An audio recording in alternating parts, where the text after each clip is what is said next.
The Dore Lectures on Mental Science. By Thomas Troward. Lecture 10. The Worship of Ishi. Part 2 of 2. And what is the whole which is thus created? It is our conscious personality, and therefore whatever we draw from the universal spirit acquires in us the quality of personality. It is that process of differentiation of the universal into the particular of which I have so often spoken, which, by a rude analogy, we may compare to the differentiation of the universal electric fluid into specific sorts of power by its passage through suitable apparatus. It is for this reason that relatively to ourselves the universal spirit must necessarily assume a personal aspect, and that the aspect which it will assume will be in exact correspondence with our own conception of it. This is in accordance with mental and spiritual laws inherent in our own being, and it is on this account that the Bible seeks to build up our conception of God on such lines as will set us free from all fear of evil, and thus leave us at liberty to use the creative power of our thought affirmatively from the standpoint of a calm and untroubled mind.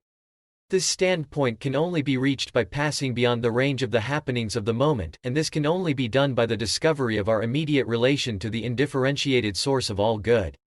I lay stress on these words, immediate and undifferentiated, because in them is contained the secret of the whole position. If we could not draw immediately from the universal spirit, our receiving would be subject to the limitations of the channel through which it reached us, and if the force which we receive were not undifferentiated in itself, it could not take appropriate form in our own minds and become to each of us just what we require it to be. It is this power of the human soul to differentiate limitlessly from the infinite that we are apt to overlook, but as we come to realize that the soul is itself a reflection and image of the infinite spirit, and a clear recognition of the cosmic creative process shows that it cannot be anything else, we find that it must possess this power, and that in fact it is our possession of this power which is the whole raison d'etre of the creative process. If the human soul did not possess an unlimited power of differentiation from the infinite, then the infinite would not be reflected in it, and consequently the infinite spirit would find no outlet for its conscious recognition of itself as the life, love, and beauty which it is. We can never too deeply ponder the old esoteric definition of spirit as the power which knows itself, the secret of all things, past, present, and future, as contained in these few words. The self-recognition or self-contemplation of spirit as the primary movement out of which all creation proceeds, and the attainment in the individual of a fresh center for self-recognition as what the spirit gains in the process, this gain accruing to the spirit as what is referred to in the parables where the Lord is represented as receiving increase from his servants. When the individual perceives this relation between himself and infinite spirit, he finds that he has been raised from a position of slavery to one of reciprocity.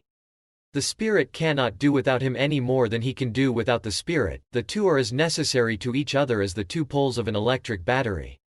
The spirit is the unlimited essence of love, wisdom, and power, all three in one, undifferentiated and waiting to be differentiated by appropriation, that is, by the individual claiming to be the channel of their differentiation.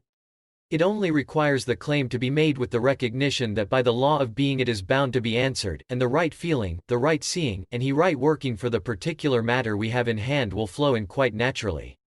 Our old enemies, doubt and fear, may seek to bring us back under bondage to Bali, but our new standpoint for the recognition of the all-originating spirit as being absolutely unified with ourselves must always be kept resolutely in mind, for, short of this, we are not working on the creative level, we are creating, indeed, for we can never divest ourselves of our creative power, but we are creating in the image of the old limiting and destructive conditions, and this is merely perpetuating the cosmic law of averages, which is just what the individual has to rise superior to.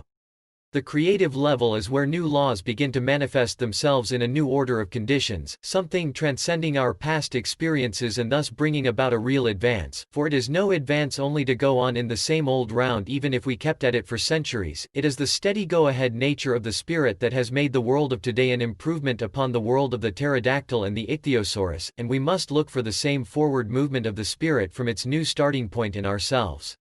Now it is this special, personal, and individual relation of the spirit to ourselves which is typified by the names Ishi and Hephzibah. From this standpoint we may say that as the individual wakes up to the oneness with the spirit wakes up to the same thing. It becomes conscious of itself through the consciousness of the individual, and thus has solved the paradox of individual self-recognition by the universal spirit, without which no new creative power could be exercised and all things would continue to proceed in the old merely cosmic order. It is of course true that in the merely generic order the spirit must be present in every form of life, as the Master pointed out when he said that not a sparrow falls to the ground without the Father. But as the sparrows he alluded to had been shot and were on sale at a price which shows that this was the fate of a good many of them, we see here precisely that stage of manifestation where the spirit has not woke up to individual self-recognition, and remains at the lower level of self-recognition, that of the generic or ray spirit. The Master's comment, "Ye are of more value than many sparrows," points out this difference. In us the generic creation has reached the level which affords the conditions for the waking up of the spirit to self-recognition in the individual. And we must bear in mind that all this is perfectly natural. There is no posing or straining after effect about it. If you have to pump up the life, who is going to put the life into you to pump it? Therefore it is spontaneous or nothing. That is why the Bible speaks of it as the free gift of God. It cannot be anything else. You cannot originate the originating force, it must originate you, but what you can do is to distribute it. Therefore immediately you experience any sense of friction, be sure there is something wrong somewhere, and since God can never change, you may be sure that the friction is being caused by some error in your own thinking. You are limiting the spirit in some way, set to work to find out what it is. It is always limiting the spirit that does this. You are tying it down to conditions somewhere, saying it is bound by reason of some existing forms. The remedy is to go back to the original starting point of the cosmic creation and ask, where were the pre-existing forms that dictated to the spirit then?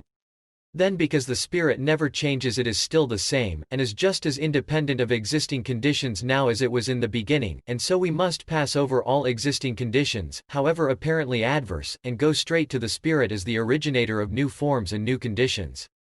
This is real new thought, for it does not trouble about the old things, but is going straight ahead from where we are now. When we do this, just trusting the spirit, and not laying down the particular details of its action, just telling it what we want without dictating how we are to get it, we shall find that things will open out more and more clearly day by day, both on the inner and the outer plane. Remember that the spirit is alive and working here and now, for if ever the spirit is to get from the past into the future, it must be by passing through the present. Therefore what you have to do is to acquire the habit of living direct from the spirit here and now. You will soon find that this is a matter of personal intercourse, perfectly natural and not requiring any abnormal conditions for its production. You just treat the spirit as you would any other kind-hearted sensible person, remembering that it is always there, closer than hands and feet, as Tennyson says, and you will gradually begin to appreciate its reciprocity as a very practical fact indeed. This is the relation of Hephzibah to Ishi, and is that worship in spirit and in truth which needs neither the temple in Jerusalem nor yet in Samaria for its acceptance, for the whole world is the temple of the spirit and you yourself its sanctuary.